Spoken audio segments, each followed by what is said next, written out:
اب اس سلسلے کی چند ایک احادیث ہیں جو میں آپ کے سامنے رکھتی ہوں.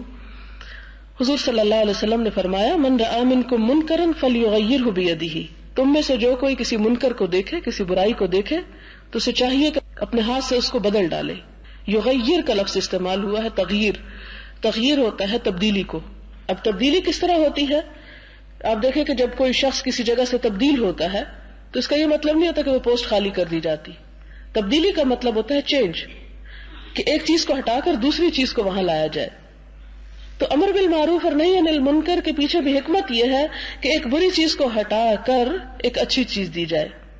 اگر آپ اچھی چیز نہیں دیں گے اور ایک برائی سے روک دیں گے تو یہ ایک مکمل عمل نہیں ہوگا، اس میں لوگوں کے اندر جو خلا رہ جائے گا. آپ دیکھیں کہ ایک شخص دن رات برے کاموں میں مصروف ہے، اب آپ چاہتے ہیں کہ آپ اس کو روکیں، تو اب آپ کا کیا کام بنتا ہے کہ صرف زبانی کلامی اسے نصیحت نہ کریں، یعنی ہاتھ سے روکنے کا کہا گیا تو صرف ہاتھ سے اس برائی سے ہٹانا مقصود نہیں کہ اسے دھکا دے کے پیچھے کر دیا جائے، بلکہ کیا جائے کہ اس کی برائی کی بجائے اس کے لیے اچھائی کے رستے بھی تلاش کیے جائیں.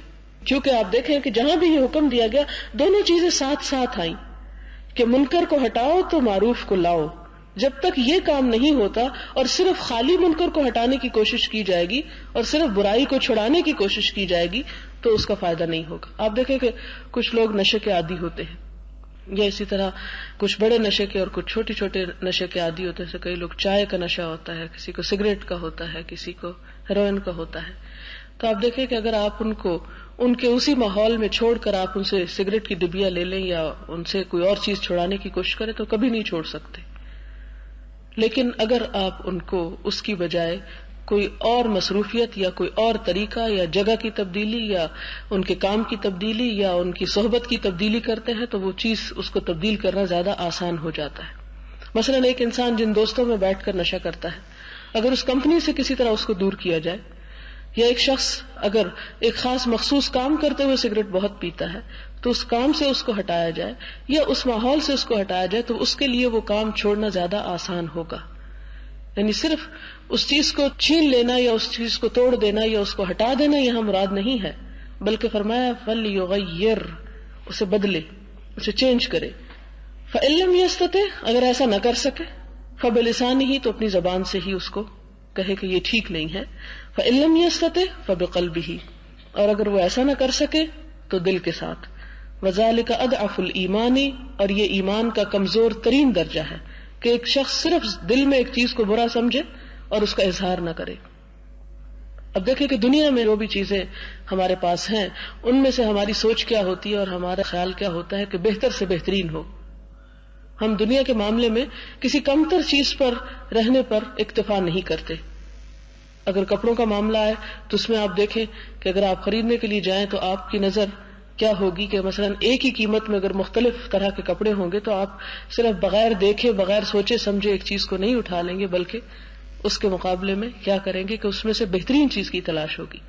اسی طرح اگر آپ کسی بھی چیز کو اختیار کرنے کے لیے نکلتے ہیں تو اس اختیار میں آپ کا فیصلہ اور آپ کی کوشش اچھے سے اچھی چیز کے لیے ہے. اسی طرح ایمان کے معاملے میں جو کہ ایک انسان کے لیے سب سے بنیادی چیز ہے اس کے مسلمان ہونے کے لیے، تو اس کے لیے بھی نہایت ضروری ہے کہ انسان بہترین چیز کا انتخاب کرے.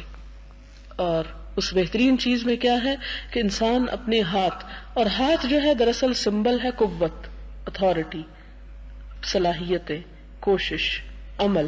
یعنی انسان صرف زبان سے نہیں بلکہ عمل کے ساتھ ایک خیر کو عام کرنے کی کوشش کرے، پریکٹیکلی کچھ کر کے دکھائے، صرف سوچے نہ سوچے، صرف باتیں نہ بنائے. اور اگر اتنا نہیں کر سکتا تو ایٹ لیسٹ زبان کو تو استعمال کرے. اور جو یہ بھی نہیں کر سکتا پھر اس کا ایمان جو ہے وہ ایمان کے درجے میں نہیں، بہت کمزور ایمان ہے. جیسا کہ ایک اور جگہ پر آگے اس کی مزید وضاحت ہوگی. عبداللہ بن مسعود رضی اللہ تعالیٰ عنہ سے روایت ہے کہ رسول اللہ صلی اللہ علیہ وسلم نے فرمایا، مجھ سے پہلے کسی امت میں اللہ تعالیٰ نے کوئی ایسا نبی مبعوث نہیں فرمایا مگر یہ کہ اس امت میں اس کے حواری اور اصحاب ضرور ہوتے تھے، یعنی ان کے ساتھی ہوتے تھے جو ان نبی کا طریقہ اپناتے اور ان کے احکام کی تعمیل کرتے تھے. ان اصحاب اور حواریین کے زمانے کے بعد کچھ ایسے لوگ آئے جو ایسی باتیں کہتے تھے جن پر وہ خود عمل نہیں کرتے تھے، اور ایسے کام کرنے لگے جن کا حکم نہیں دیا گیا تھا. ایسے لوگوں سے اگر کوئی ہاتھ، زبان اور دل سے جہاد کرے تو ایسے سارے لوگ مومن ہیں. ان صورتوں کے علاوہ کسی بھی طریقے میں ایمان کا رائی برابر بھی درجہ نہیں ہے. یعنی یہاں سے کیا پتہ چلتا ہے کہ اگر کوئی شخص کسی برائی کو دل میں بھی برا نہیں سمجھتا بلکہ اسے ایکسپٹ کر لیتا ہے کہ یہ برائی نہیں اچھائی ہے، تو ایسے شخص کے بارے میں فرمایا کہ لیس وراء ذلک من الایمان حبۃ خردل. خردل کہتے ہیں رائی کے دانے کو. خردل کے دانے کے برابر بھی پھر ایمان کوئی نہیں دل میں، اگر کوئی شخص برائی کے اوپر دل میں بے چین نہیں ہوتا. اگلی حدیث ہے ابو ولید عبادہ بن صامت سے، کہتے ہیں کہ ہم نے رسول اللہ صلی اللہ علیہ وسلم سے بیعت کرتے ہوئے یہ اقرار کیا کہ ہم آپ کی بات سنیں گے، اطاعت کریں گے، تنگی ہو یا فراخی، وہ بات ہمیں آسان لگے یا مشکل، خواہ ہم پر دوسروں کو ترجیح دی جائے، اور یہ کہ ہم اپنے حاکموں سے جھگڑا نہیں کریں گے جب تک کہ کھلا کفر ان میں نہ دیکھیں یا ان کے خلاف اللہ تعالیٰ کی کوئی دلیل ہمارے پاس نہ ہو، اور یہ کہ ہر موقع اور ہر مقام پر سچی بات ہی کہیں گے، اور اللہ تعالیٰ کے معاملے میں کسی ملامت کرنے والے کی ملامت سے ہرگز نہ ڈریں گے، اسے خاطر میں نہ لائیں گے. یہ بخاری اور مسلم کے الفاظ ہیں. یہ حضور صلی اللہ علیہ وسلم سے صحابہ کرام نے بیعت کی تھی، یعنی ایک طرح سے عہد کیا تھا. انہوں نے ظاہراً عہد کیا، اور جب ان کی یہ بات ہمارے تک پہنچی تو یہ عہد کس معنی میں ہے کہ ہمیں بھی انہی کا طریقہ اختیار کرنا چاہیے اور ان کاموں کے کرنے کا دل میں عہد کرنا چاہیے. اگلی حدیث نعمان بن بشیر کی ہے، کہتے ہیں کہ حضور صلی اللہ علیہ وسلم نے فرمایا کہ اللہ تعالیٰ کے احکام کی پیروی کرنے اور نافرمانی کرنے والوں کی مثال اس جماعت کی سی ہے جس نے کشتی پر سواری کے لیے قرہ اندازی کی. بعض اس کے اوپر کی منزل میں سوار ہوئے، بعض نچلی منزل میں. نچلی منزل والے پانی لینے اوپر جاتے تو اوپر والے ناراض ہوتے. نیچے والوں نے کہا کہ ہم اپنی منزل میں سوراخ کر لیتے ہیں تاکہ پانی یہیں سے حاصل کر لیں اور یوں اوپر والوں کی اذیت دہی سے بچ سکیں گے. اب اگر اوپر والے نیچے والوں کو اس حرکت سے نہ روکیں گے تو سب کے سب غرق ہو کر ہلاک ہو جائیں گے، اور اگر ان کو اس حرکت سے روک دیں گے تو خود بھی بچ جائیں گے اور دوسرے تمام کو بھی ہلاکت سے بچا لیں گے. تو مراد یہ ہے کہ اگر کوئی شخص معاشرے کے اندر پھیلتی ہوئی برائیوں کو نہیں روکے گا تو نتیجہ کیا نکلے گا کہ اگر معاشرہ کسی عذاب میں گرفتار ہوتا ہے یا کسی مشکل میں پڑتا ہے تو وہ خود بھی اس کا شکار ہوگا. یہ بالکل ایسے ہی ہے کہ جیسے اگر کسی معاشرے کے اندر جراثیم پھیل رہے ہوں، کہیں گندگی کا ڈھیر ہو اور اس سے تعفن اٹھ رہا ہو اور وہ جراثیم کچھ لوگوں کو متاثر کیے ہوئے ہوں، اگر اس جراثیم کو ختم کرنے کی کوشش نہ کی جائے اور اس گندگی کو ختم کرنے کی کوشش نہ کی جائے تو ہو سکتا ہے کہ وہ گندگی اور وہ وبا سارے معاشرے کو اپنی لپیٹ میں لے لے اور ہم بھی اس کا شکار ہو جائیں. اسی لیے کہتے ہیں کہ علاج سے پرہیز بہتر ہے، اور یہاں بھی پرہیز سے مراد یہ کہ انسان برائیوں کے اندر خود مبتلا ہونے کے اس کے چانسز ہو جاتے ہیں اگر وہ ان کو دور کرنے کی کوشش نہیں کرتا. اگلی حدیث حضرت ام المومنین ام سلمہ کی ہے کہ رسول اللہ صلی اللہ علیہ وسلم نے فرمایا کہ تم پر ایسے عمراء اور حکام مقرر کیے جائیں گے جن کی بعض باتیں تم کو اچھی اور پسندیدہ معلوم ہوں گی اور بعض بری اور ناگوار. سو جس نے ان بری باتوں پر اظہار ناپسندیدگی کیا وہ بری الذمہ ہو گیا، اور جو شخص انکار کرے گا محفوظ ہو گیا، لیکن جس نے ان کی برائیوں کو پسند کیا وہ انہی میں شامل ہو گیا. یعنی جب انسان کسی برائی کو دیکھ کر اسے احساس نہیں دلاتا کہ یہ کام برا ہے تو اس صورت میں اس کا شمار بھی پھر انہی کے ساتھ ہوگا، خواہ وہ خود وہ کام نہ بھی کرتا ہو. صحابہ کرام رضی اللہ تعالیٰ عنہ نے عرض کیا، یا رسول اللہ، کیا ایسے حکام سے ہم جہاد اور قتال کریں؟ آپ صلی اللہ علیہ وسلم نے فرمایا، جب تک وہ تم میں اقامت صلاۃ کا اپنا فرض انجام دے ان سے قتال نہ کرو. یعنی جب تک وہ تمہارے درمیان نماز قائم کرے جب تک ان سے جنگ نہ کرو. ہاں اگر وہ یہ کام نہیں کرتے تو پھر ان کے خلاف تم بغاوت کر سکتے ہو.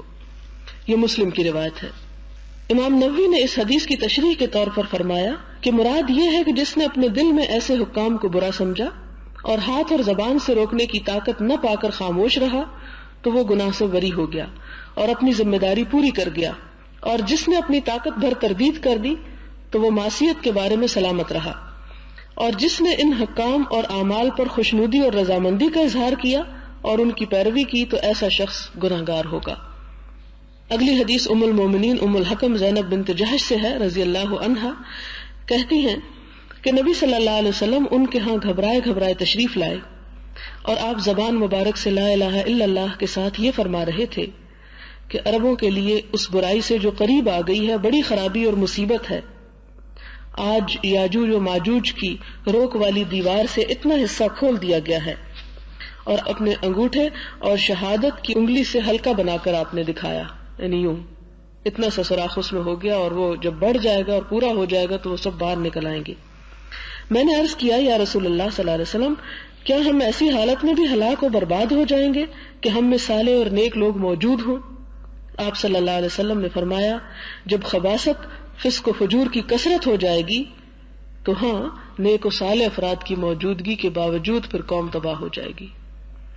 مراد یہ کہ جب تک کسی قوم کے اندر اچھائی اور برائی دونوں موجود ہوں لیکن اچھائی کا پلو بھاری ہو تو وہ قوم سروائیو کر سکتی ہے، لیکن جب یہ بیلنس بگڑ جائے اور اچھائی کی بجائے برائی غالب آ جائے تو پھر تباہی آتی ہے اور اس میں اچھے بھی ساتھ چلے جاتے ہیں. پھر اسی طرح ابو سعید خدری سے روایت ہے، کہتے ہیں کہ رسول اللہ صلی اللہ علیہ وسلم نے ارشاد فرمایا، راستوں میں مجلس آرائی سے احتراز کرو. صحابہ نے عرض کیا، یا رسول اللہ، یہ نشست تو ہمارے لیے ناگزیر ہے کہ یہاں گفت و شنید سے معاملات روبرو یعنی راہ براہ کرتے ہیں، ہم ایک دوسرے سے باتیں کرتے ہیں. آپ صلی اللہ علیہ وسلم نے فرمایا، اگر یہ مجلس تمہارے لیے ضروری ہے تو پھر راستے کا حق ادا کرو. پوچھا گیا، یا رسول اللہ، راستے کا کیا حق ہے؟ آپ نے فرمایا، جب تم راہ پر بیٹھو تو اپنی نظریں جھکائے رکھو، یعنی آنے جانے والوں کو گھورو نہیں اور ان کو دیکھو نہیں. تکلیف دینے والی چیز کو رستے سے ہٹا دو، یعنی کوڑا کرکٹ، روڑے پتھر وغیرہ. سلام کرنے والے کو جواب دو، لوگوں کو اچھی بات کا حکم دو اور بری باتوں سے منع کرو. اگلی حدیث حضرت عبداللہ بن عباس سے ہے، جس سے ہمیں پتہ چلتا ہے کہ حضور صلی اللہ علیہ وسلم نے بعض اوقات ہاتھ سے بھی برائی سے روکا. اور وہ کس طرح کہ ایک مرتبہ آپ نے ایک شخص کے ہاتھ میں سونے کی انگوٹھی دیکھی تو آپ نے اسے اتار کر پھینک دیا، یعنی اسے نہیں کہا کہ زبان سے کہ اسے اتار دو، بلکہ خود آگے بڑھ کر اسے اتارا اور پرے پھینک دیا. اور فرمایا، تم میں بعض لوگ جان بوجھ کر اپنے ہاتھ میں آگ کی چنگاری دبا لیتے ہیں. جب اللہ تعالیٰ نے منع کیا ہے مردوں کے لیے سونا پہننا تو کیوں پہنتے ہیں؟ ان کا پہننا ایسا ہی ہے جیسے آگ پہن رہے ہیں. رسول اللہ صلی اللہ علیہ وسلم کے وہاں سے تشریف لے جانے کے بعد لوگوں نے اس شخص سے کہا، اپنی انگوٹھی اٹھا لو اور کسی اور صورت میں اس سے فائدہ اٹھاؤ، اس سے بیچ دو یا کچھ اور کام لو. وہ شخص بولا، خدا کی قسم، جس چیز کو اللہ کے رسول صلی اللہ علیہ وسلم نے پھینک دیا میں اسے بالکل نہ اٹھاؤں گا. حضرت ابو سعید حسن بصری کہتے ہیں کہ جناب عائص بن عمرو رضی اللہ تعالیٰ عنہ عبید بن زیاد کی مجلس میں آئے اور اس سے فرمانے لگے، صاحبزادے، میں نے حضور صلی اللہ علیہ وسلم سے سنا ہے کہ جو حاکم لوگوں کے حقوق کو پامال کرے وہ ظالم ہے، دیکھو تم ان میں سے نہ ہونا. عبید اللہ کہنے لگا، بس رہنے دیجئے، بیٹھ جائیے، آپ تو صحابہ کا چوکر یعنی بھوسا ہے، یعنی بچہ کھچا مال ہے. عائص بولے، کیا اصحاب محمد صلی اللہ علیہ وسلم میں کوئی چوکر کی مانند بھی ہو سکتا ہے؟ ایسے لوگ تو ان کے بعد اور ان کے علاوہ لوگوں میں ہیں. مراد یہ کہ اس کے منہ پر اسے کہا کہ وہ جو تم مجھے کہہ رہے ہو وہ دراصل تم خود ہی ہو.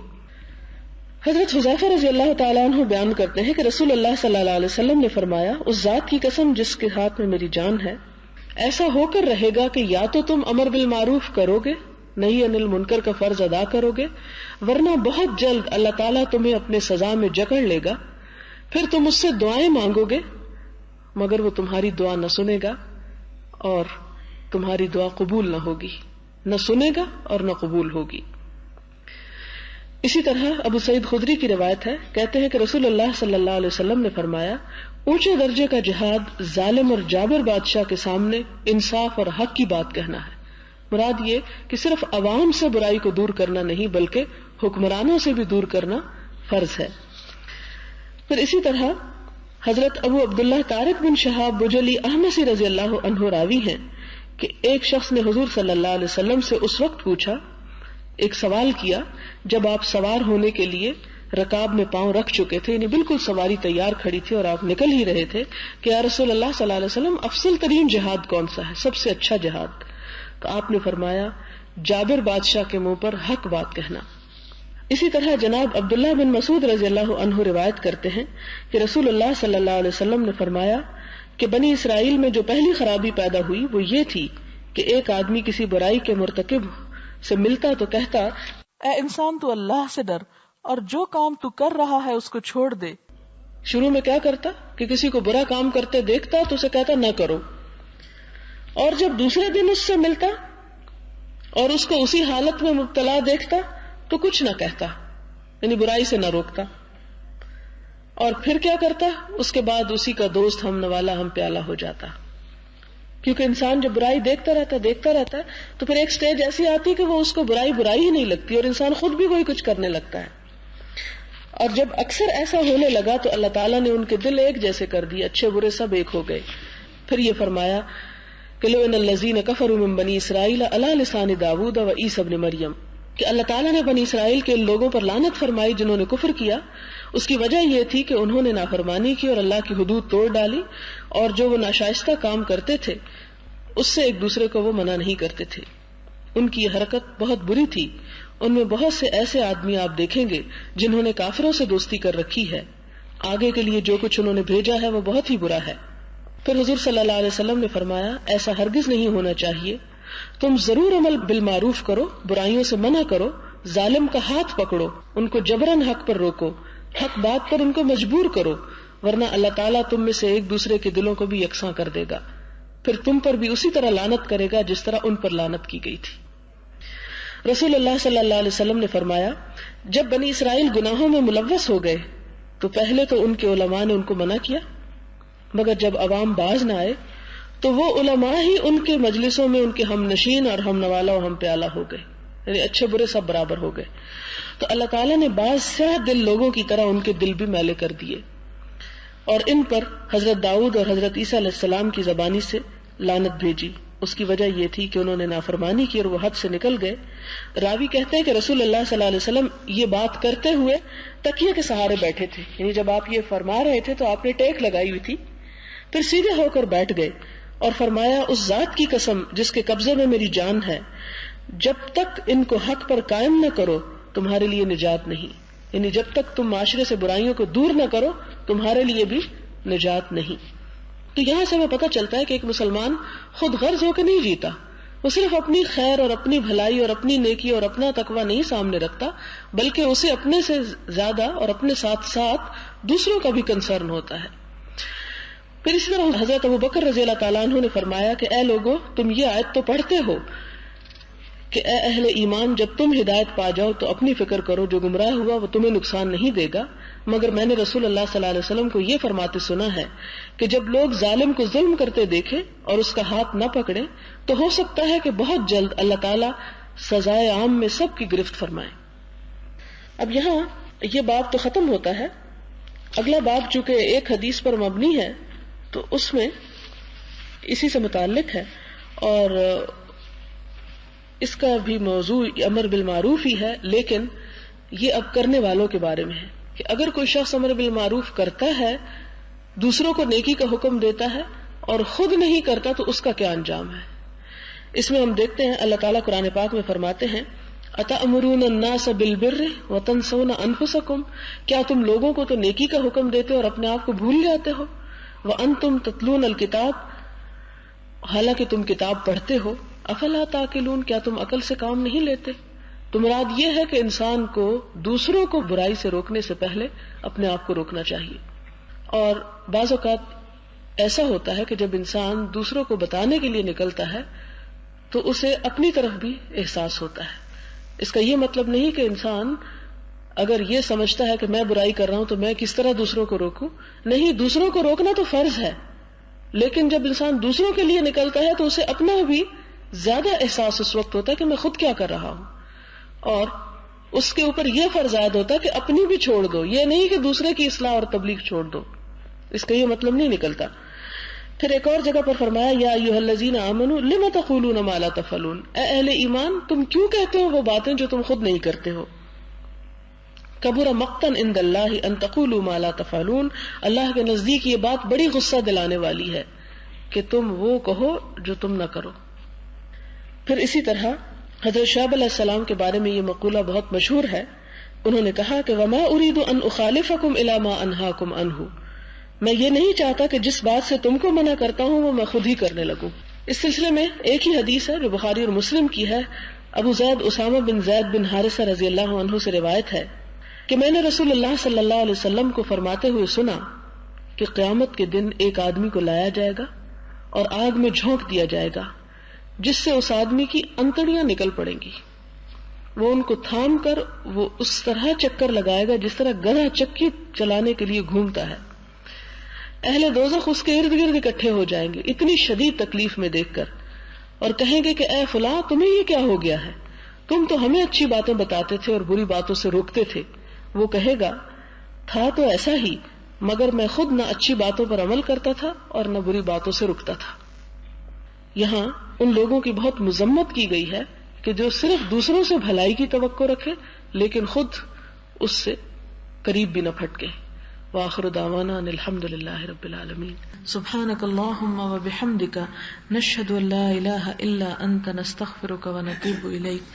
والسلام علیکم ورحمۃ اللہ وبرکاتہ.